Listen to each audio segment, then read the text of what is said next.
네, 반갑습니다. 논술 전문가 김법성입니다. 논술 천재 44강 고3 시기별 논술 공부법 오늘 설명하도록 하겠습니다. 고3 학생들 시기별 논술 공부는요, 학생들이 아무 생각 없이 그냥 하면 된다라는 생각으로 막연하게 생각하는 경우가 많습니다. 그래서 시기별로 내가 무엇을 어떻게 해야 되는지를 조금 명확하게 머릿속에 넣어두는 것이 필요한데요. 의외로 학생들이 그냥 꼼꼼하게 그 계획을 세우고 공부를 하지 않습니다. 그러면 어떤 식으로 해야 제대로 공부를 할 수 있는지, 그리고 어떻게 어떤 시기에 어떤 기간에 어떻게 공부를 하는 것이 가장 효과적인지에 대한 설명을 드리도록 하겠습니다. 1차적으로 고3 때 논술 공부는 어떻게 해야 되는가에 대한 설명을 하고, 그 다음에 시기별 논술 공부법에 대한 이야기를 조금 설명드리도록 하겠습니다. 교재 486쪽에 있고요. 이 내용은 그냥 한번 쭉 여러분들이 읽어보면 대략 어떤 식으로 공부해야 될지 감이 잡힐 겁니다. 자, 한번 보죠. 고3 논술 공부법. 일단 논술 공부를 해야 되겠다라고 마음을 먹었으면 대략 내신이 2, 3등, 수능이 한 2, 3등급 안에 나오거나, 혹은 수능이 조금 낮게 나오더라도 내가 상위권 대학을 진학하기를 목표로 한다거나 하는 학생들은 논술 공부를 이렇게 마음 먹었으면 기본적으로 규칙적으로 공부하는 것이 필요합니다. 입시 공부는요, 기본적인 이해력만 갖추고 있다면 거의 성실성에서 판결이 납니다. 솔직하게 이야기해 봅시다. 수능 성적 왜 안 오르죠? 공부를 안 하니까 안 오르죠. 눈 딱 감고 그냥 아무것도 안 하고 열심히 한 6개월만 해보세요. 안 오를 수가 없어요. 결국 논술 공부도 마찬가지입니다. 기본적인 이해력만 갖추고 있다면요, 성실성에서 결판 납니다. 제가 장담하건대요, 논술 천재 강의 올렸잖아요.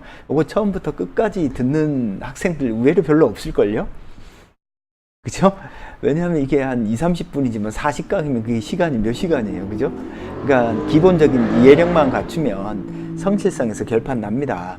알겠죠? 무슨 말인지. 성실하게 자신감 가지고 꿋꿋이 달리면 충분히 할 수 있다라는 자신감을 가지고 가급적이면 조금 규칙적으로 공부를 하도록 합시다. 자, 논술 공부는 고3에게는 크게 3단계로 나눌 수 있습니다. 여름방학 전, 여름방학, 파이널입니다. 왜 이렇게 나누냐면, 물론 뭐 고2 겨울방학도 제가 뒷부분에 썼지만 크게 이렇게 나눈 이유는 여름방학 전에 기본을 정리해야 되고요, 여름방학 동안에는 대학별 특징들이 숙지돼야 되고, 파이널 때는, 그러니까 수능 전후는, 파이널 때는 그 대학에 집중해서 공부를 하셔야 됩니다.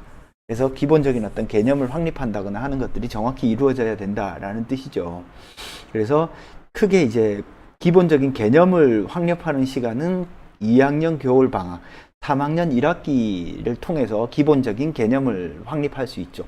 자, 예를 들면 여러분들이 논술 천재 이 강의를 듣겠다, 만약에 꼼꼼히 듣고 처음부터 끝까지 듣겠다 하면 조금 압축적으로 해서 언제 하는 게 좋냐면 2학년 겨울방학이나 3학년 1학기 때 쭉 하는 게 좋습니다. 알겠죠? 그러면 기본적인 어떤 논술에 소위 요구하는 사고력이 뭐고, 논술이 어떤 의도를 가지고 있는 시험인지 대략 감을 잡을 수 있을 겁니다. 자, 그래서 논술 공부를 한다라고 할 때는 어떻게 하냐? 규칙적으로 해야 됩니다. 그럼 규칙적으로 뭘 하냐? 일단 아무리 공부가 중요해도 논술은 글을 쓰는 거잖아요. 쓰기가 가장 중요합니다. 그러니까 해석하고 뭔가 분석하면 뭐해? 글을 안 쓰면 말짱 꽝인데. 근데 의외로 저도 이제 논술을 10년 넘게 가르쳤다라고 했잖아요. 의외로 어떤 특정한 문제를 끝까지 쓰는 학생이 극히 드뭅니다. 왜 그럴까요?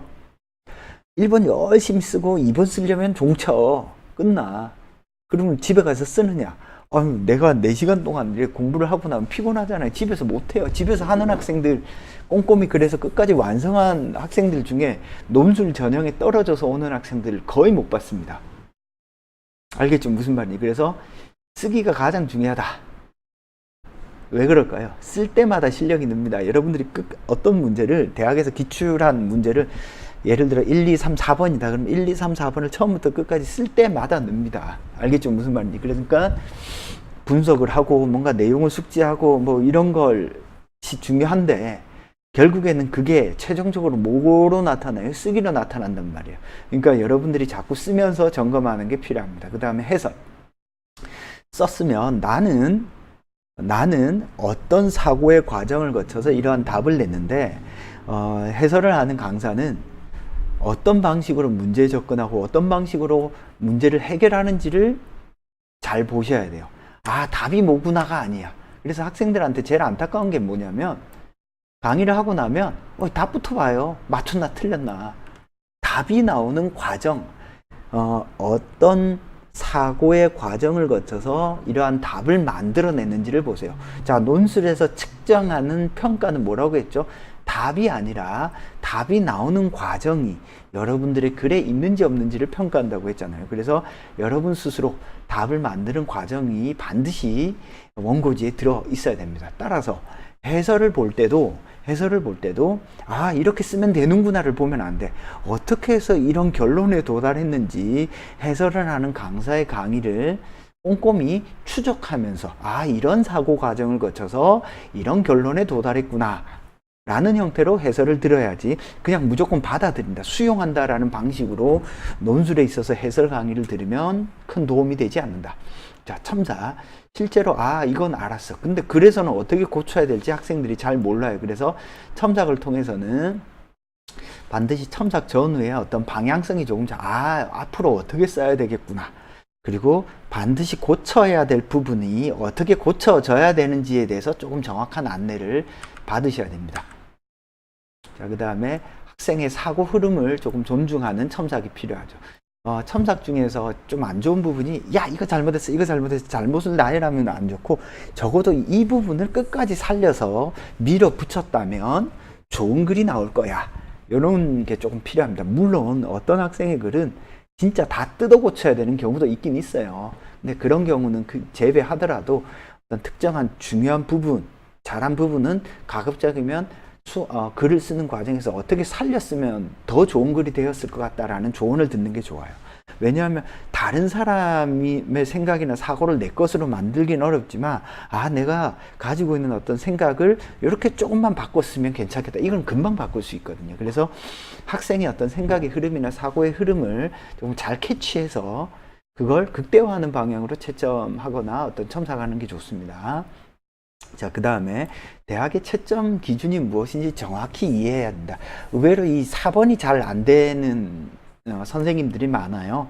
그러니까 대학에서는 이걸 중요시 여기는데 이건 뭐냐면 대학에서의 어떤 요구하는 것들을 정확히 이해하거나 숙지하지 않고 첨삭을 하는 경우가 의외로 많습니다.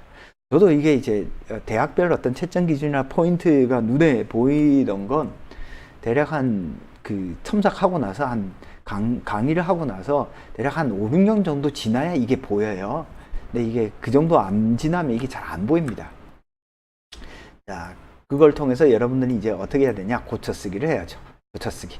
첨삭을 받고 나면 이제 고쳐쓰기를 해야죠. 그죠? 고쳐쓰기. 그래서 어떤 부분이 아쉽고 어떤 부분이 조금 잘못되었는지 이런 것들을 조금 따져가면서 고쳐쓰기를 하는데 모든 문제를 다 고쳐쓸 필요는 없습니다. 어떤 문제를 고쳐 써야 되냐면 뭔가 흐름상 이거는 내가 다시 써도 못 쓸 것 같다라는 글 있죠. 이런 것들을 주로 고쳐 쓰기 하는 게 좋아요. 자, 고쳐 쓰기 할 때는 수업 시간에 들은 거 혹은 첨삭할 때 받은 걸 있는 그대로 다 고쳐 쓰는 그런 학생이 있는데 그걸 가지고 그렇게 쓰면 실력 안 늘어요. 고쳐 쓰기 할 때는 완전히 처음부터 새롭게 쓴다라는 방식으로 고쳐 쓰기를 하는 게 좋아요. 그 과정에서 첨삭 받을 때 혹은 해설을 들은 것들은 그냥 참고해서 내가 새롭게 쓴다라고 생각하면 돼요. 즉 강의를 한 사람 혹은 첨삭을 한 사람의 내용을 받아들여서 그것대로 쓰는 게 아니라 그걸 참고로 내가 완전히 새롭게 쓴다라는 생각을 가지고 쓰는 것이 여러분들 실력이 늡니다. 자, 그 다음에 복습. 복습은 의외로 중요합니다. 복습은 어떻게 하는 게 좋냐면 처음에는 내가 수업 시간에 뭘 들었고 내가 해야 될 게 뭔지를 머릿속에 조금 떠올려 둡니다. 그죠? 그래서 내가 쓴 글의 논리적 흐름, 나는 아, 논제가 뭐였고 제시문이 뭐였는데 나는 이런 사고 과정을 통해서 이렇게 글을 썼어. 근데 어때요? 근데 내가 가지고 있는 어떤 문제점을 잘 정리정돈을 한 다음에 아, 내가 어떤 부분이 부족했구나를 정리해두거나 메모를 해두는 겁니다. 그리고 특히 여러분들이 쓴 글 있죠. 여러분들이 쓴 글이 여러분들을 합격시켜줘요. 즉, 쓴 글들을 복습하고 다듬어서 내가 아쉬운 부분을 체크하고 정리정돈하면서 여러분들의 논술 실력이 늘어난다는 뜻입니다. 따라서 절대 쓴 글들을 버리면 안 돼요. 쓴 글들 중에서 특히 잘 쓴 글하고 조금 고쳐 써야 될 것들을 따로 정리해 두는 게 좋고, 딱 보면서 어떻게 해야 돼요? 쓴 글이 있으면 아, 내가 논제가 이거였고 제시문이 이거여서 내가 이렇게 썼지. 이게 완전히 머릿속에서 한 10분에서 15분 정도 리마인드가 쫙 되잖아요. 그럼 복습이 끝난 거예요. 근데 학생들이 그게 안 돼요. 내가 이건 뭐지? 언제 썼지? 기억이 안 나요. 심지어는 일주일 전에 쓴 것도 첨삭하면 무슨 내용이었죠? 그래요. 그러니까 항상 내가 쓴 글들을 복습하면서 내가 이런 문제를 어떤 방식으로 어떻게 접근했고, 이게 여러분들을 합격시켜요. 아주 중요합니다. 그래서 잘 쓴 글은 따로 모아두고 못 쓴 글은 고쳐 쓰기를 해서, 자, 눈을 감고 내가 어떤 문제를, 어떤 제시문을 어떻게 접근해서 어떻게 풀었을 때 좋은 글이 되었다라고 하는 것이 완전히 리마인드가 되었으면 하나의 문제가 완벽히 소화된 거예요. 그렇게 여러분들이 머릿속에서 떠오르는 논제와 제시문이 10개 정도 있으면 절대 떨어지지 않습니다. 대부분 학생이 2-3개밖에 못 만들어요. 10개를 만들잖아요. 그럼 무조건 합격하게 되어 있습니다. 알겠죠? 무슨 말인지. 자, 그래서 그렇게 복습을 한 다음에 내가 논제와 제시문을 처음부터 끝까지 떠올려 봅니다. 내가 쓴 글까지. 그래서 이런 것들을 쭉 정리정돈하는 나만의 한 권의 노트를 만들어서 내가 어떤 부분이 약한지, 어떤 부분이 뭔가 좀 잘 쓰는지 이런 것들을 반드시 정리정돈해 두셔야 됩니다. 그래서 논술 노트를 만들 때는 얇고 그냥 아주 얇은 거면 돼요. 많이도 들어갈 필요는 없어요. 이 논술 노트 안에는 뭐가 들어가야 되냐면 크게 3가지가 들어가야 됩니다. 논술에서 나오는 자주 출제되는 개념들 있잖아요. 예를 들어서 자유, 윤리, 도덕, 이성 이런 것들의 개념을 정확히 숙지해 두는 게 필요합니다. 그 다음에 논술 노트에는 그래서 첫 번째 파트가 어떤 낯선 개념 중에서 내가 자주 나오는 개념들은 조금 정리정돈해 두는 게 필요하고요. 두 번째로 실수. 내가 글을 여러분 첨삭해 보면 아시겠지만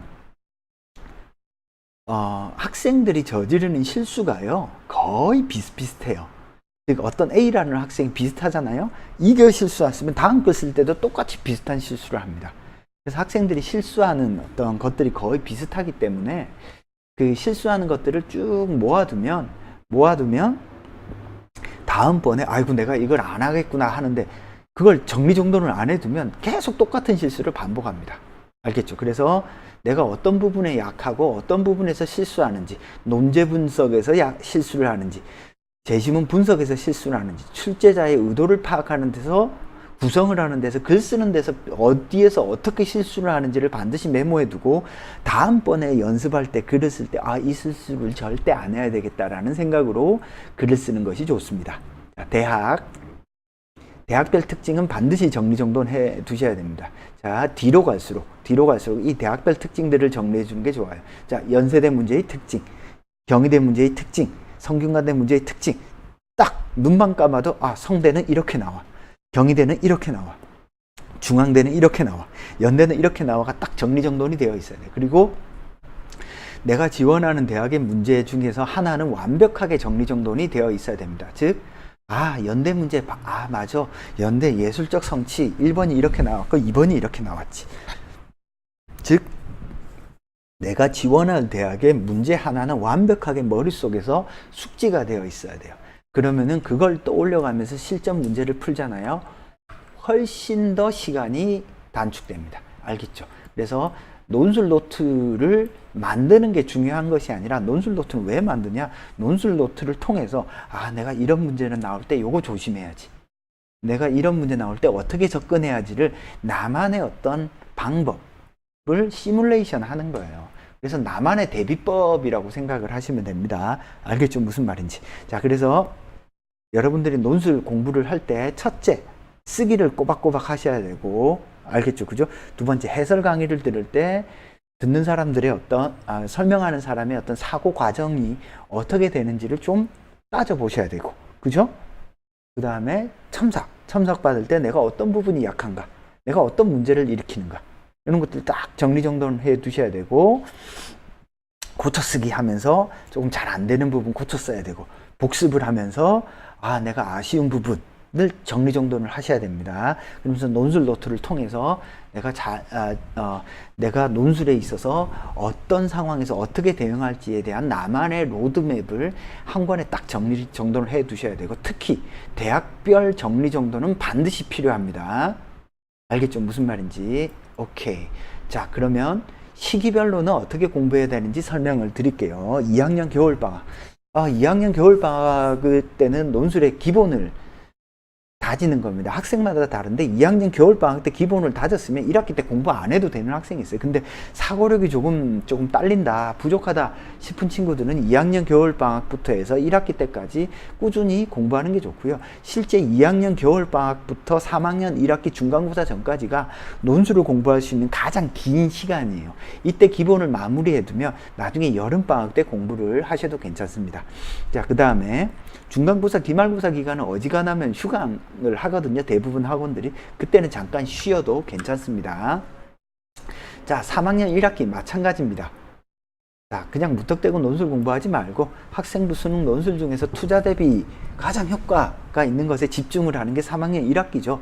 그래서 논술을 공부해야 될 친구는 마찬가지로 겨울방학부터 3학년 1학기까지는 논술의 어떤 기본 개념을 정리정돈하고, 대학이 무엇을 요구하고 대학이 요구하는 사고력은 무엇이고, 그래서 어떤 걸 내가 지금 기본적으로 갖추어야 되는지 정확히 숙지를 하는 게 3학년 1학기 기간입니다. 이때는 어떤 독해하는 능력이라든지 글쓰기의 기본이라든지 각 대학별 유형이라든지 이런 것들이 여러분 스스로 정리정돈이 되어야 됩니다. 자, 가장 중요한 시기가 이제 여름방학입니다. 여름방학은 대략 6월 모평 끝나고 나서 그죠? 7월 중순부터 8월 초까지 그 원서 접수 기간까지인데요. 대략 길게 잡으면 8주 정도 시간이 나옵니다. 근데 이 시기가 언제냐면 대부분 학생들이 기말고사 끝나고 나면 이리저리 왔다 갔다 방황을 해요. 특히 학생부 종합하는 친구들은 뭐 자기소개서 쓴다고 난리고 학교 분위기도 완전히 개판되는 경우가 아주 많습니다. 이 시기에 학생부 종합을 쓰는 친구들은 일주일 동안 자기소개서를 완전 퍼펙트하게 만들어 두는 게 필요하고요.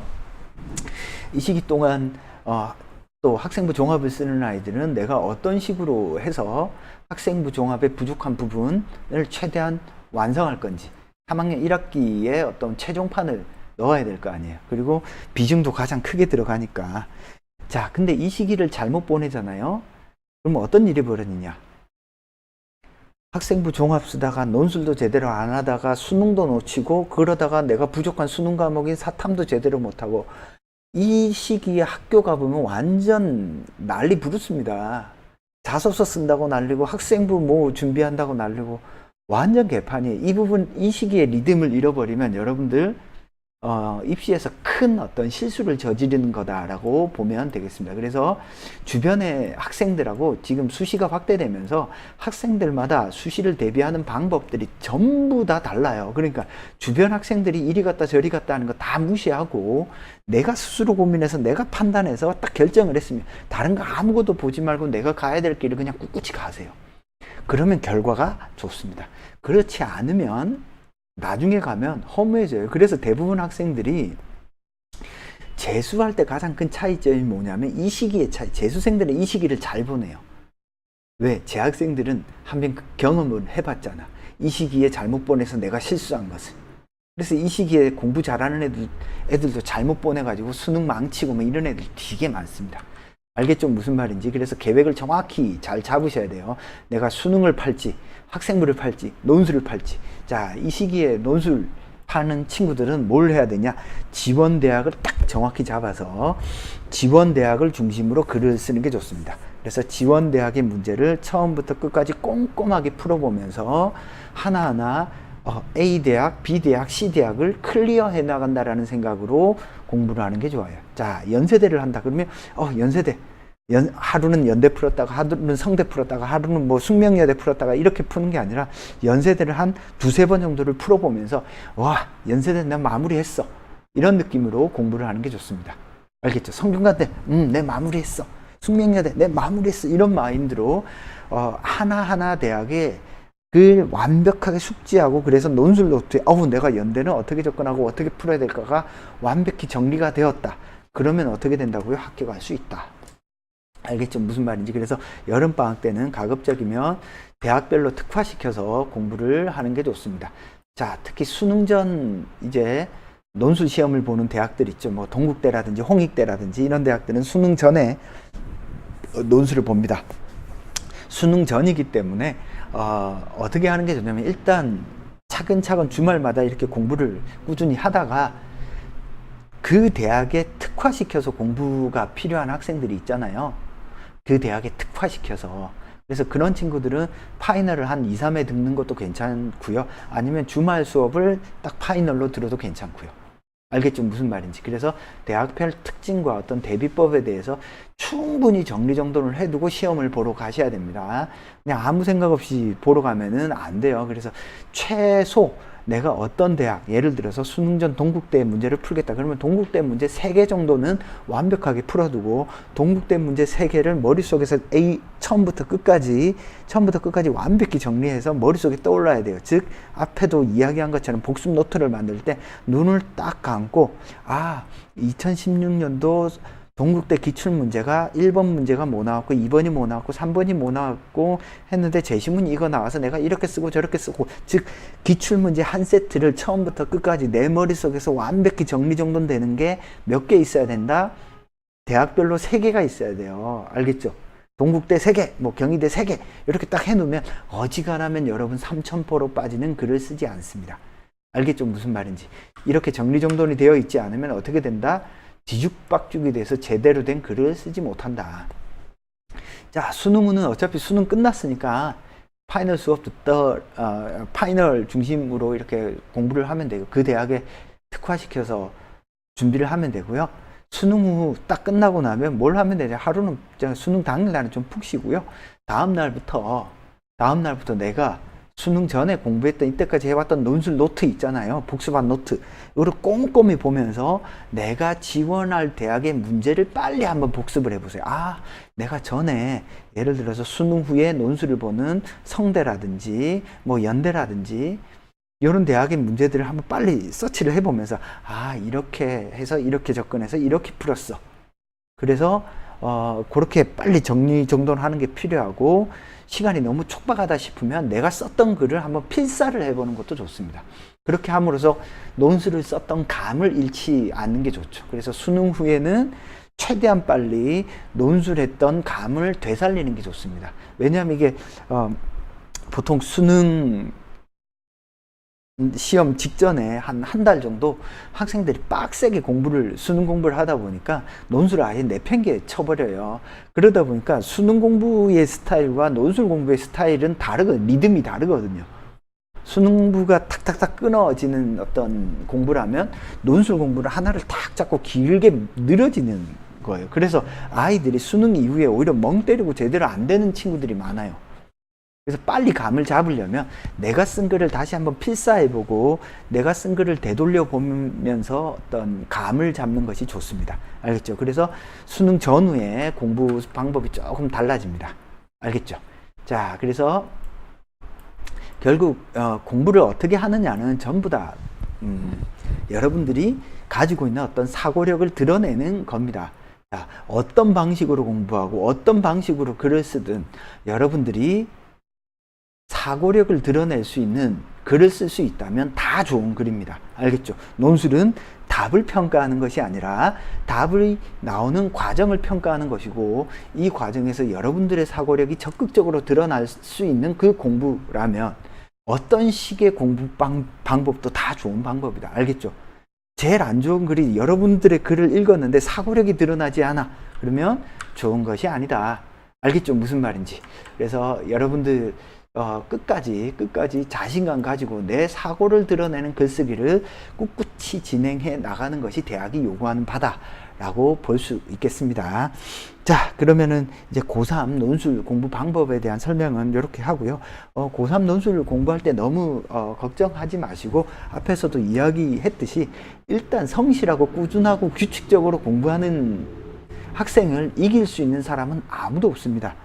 때로는 어떤 애들 보면 막 천재적이다라고 얘기하는데요. 그런 애들 천재적이지 않아요. 그냥 열심히 했을 뿐입니다. 그죠? 그걸 지켜보는 사람들은 열심히 하지 않았을 뿐이고, 그죠? 내가 관심을 가지고 진짜 온 나의 어떤 존재성을 통해서 내가 해야 될 것에 집중을 해보세요. 충분히 다 따라올 수 있습니다. 자, 그래서 궁금한 사항은 논법닷컴에 남기시고요. 1661-5143으로 전화 주시면 제가 응답을 합니다. 자, 논술천재 44강 고3 시기별 논술 공부법 설명은 여기서 마치도록 하겠습니다. 감사합니다.